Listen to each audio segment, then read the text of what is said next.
Welcome back. Here we are several days into the launch of Crimson Desert. I know. You're thinking, there's so much out there about this game already.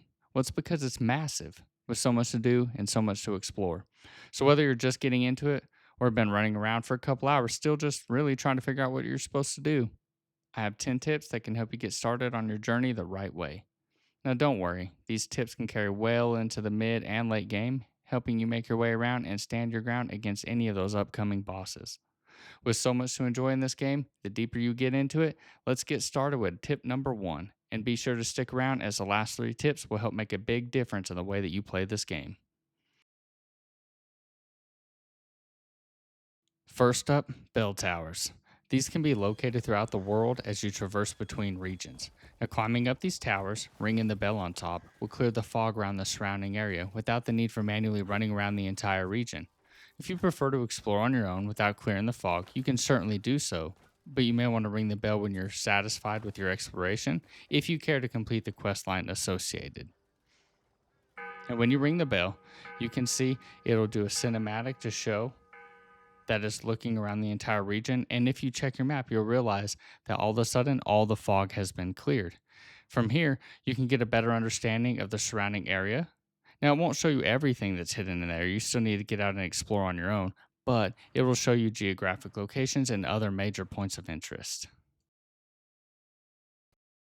Tip number nine, pets. Now, pets are not just cosmetic items that could be summoned and follow you around. They actually do provide a service that may or may not be helpful depending on how you plan to play the game. If you're able to gain the trust of a dog or a cat, they'll be able to automatically loot defeated enemies or materials while they're summoned. This can be really good or bad depending on your style of play. The reason being is because they pick up everything and can quickly fill your inventory. And there's no real management system or option to determine what they pick up and what they don't. So as with most games like this, you really need to manage your inventory to make sure that it doesn't fill up too quickly so you don't miss out on those lucrative items. The problem with this, it takes a little bit of time to gain the trust of a dog or a cat. In order to do so, you need to interact with the same one over the course of several game days. Now, for dogs, you can walk up and pet them. Same with cats, but you need to pick them up before you pet them. Each pet rewards about 5 trust points, with a max of 5 pets per in game day. You can also feed them by discarding food on the ground, which will actually drastically increase the amount of trust obtained, reducing the amount of time it takes to get this completed. So, if you'd like to have a friendly companion to help with quick looting, find a pet and gain their trust. Hey, did I win something? Tip number 8, bounties and notice boards. These are very important items that can help you gain wealth and gear as you make your way through your journey. Bounties can be found on posts, and commission notes can be found on notice boards across the land. Both provide very lucrative rewards for a small amount of time to complete. You can earn silver, rewards, and reputation from bounties, while commission notes provide you with silver, materials, inventory expansion slots, because we always need that, and contribution points. Contribution points can then be spent at specialized vendors for higher tiered gear and items. Now, on a side note, reading the notes you obtain throughout your travels is recommended, as several of them provide valuable information to help you not waste time and successfully complete the objective.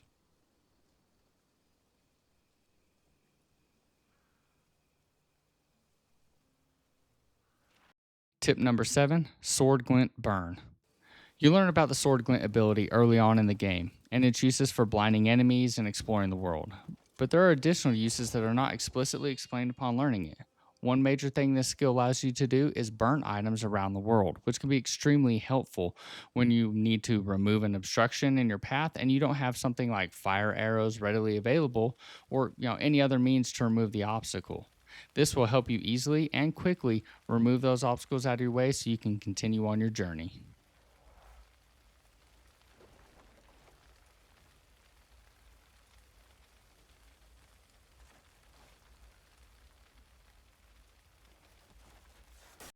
Tip number 6, refining your gear.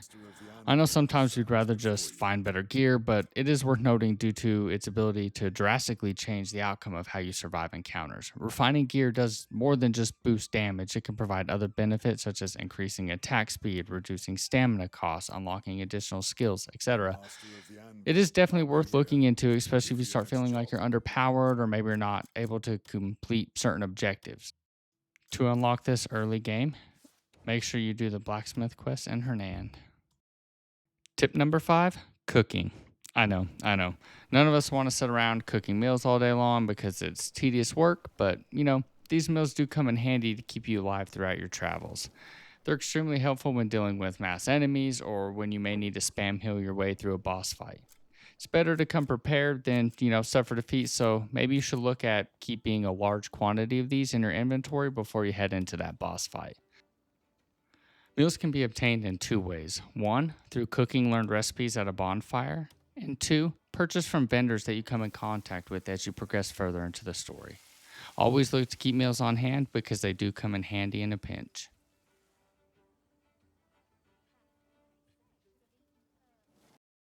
Tip number 4, Palmer pills. These are small items scattered around the world but can be crafted as well. Keep your eye out and pick them up every time you see them, as they're especially handy because they act as a means to instantly revive when you die, rather than having to respawn at a checkpoint. These can be used in boss fights to help you make it to the end in the event that you die, but there's a caveat. Enemies continue to attack you as you're getting back up, so make sure you're ready to continue when you utilize the revive function. Good news is, you can use as many of these as you want as long as you have them available in your inventory. Tip number 3, grinding wheel and anvil. We're now in the final 3 tips that are really going to change how you play this game and are able to traverse this world. So for the grinding wheel and anvil, you'll find these stations scattered across the lands, and I recommend using them every chance you get as they give you a temporary boost to your weapons and armor that can be the deciding factor in a fight. This is extremely useful before you head into those really difficult boss fights. The grinding wheel is used to give temporary attack buffs to your weapons, whereas the anvil is used to keep your armor repaired and ready for what lies ahead. One of each of these can be found in Herdan to give you a boost early game. The grinding wheel lies outside of the blacksmith shop, whereas the anvil can be found near the southwest of Herdan. So don't wait, start using them as soon as possible.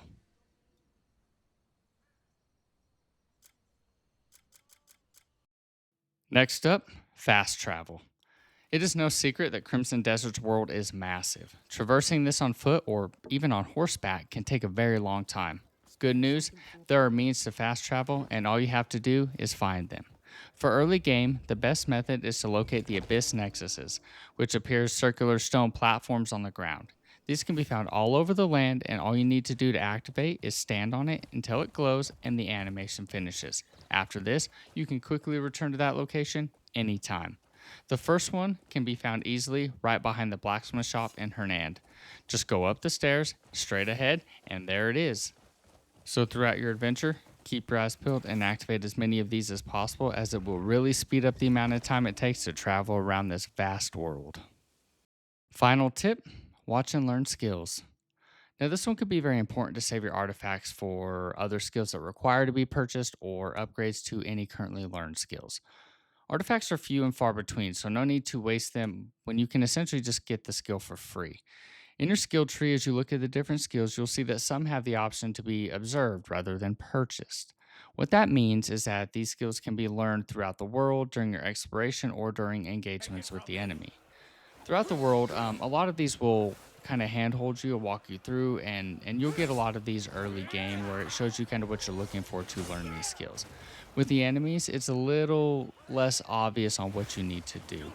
So while you're in combat with these enemies, if you just pay attention to their movements, their actions, and you see one of them start glowing or performing a fancy move in slow motion, make sure that you keep close to them and keep your focus on them. The camera needs to focus on them because that's your cue that essentially you're about to learn the ability. Now, some of these may require you to observe the move more than one time, so be patient and stay alive.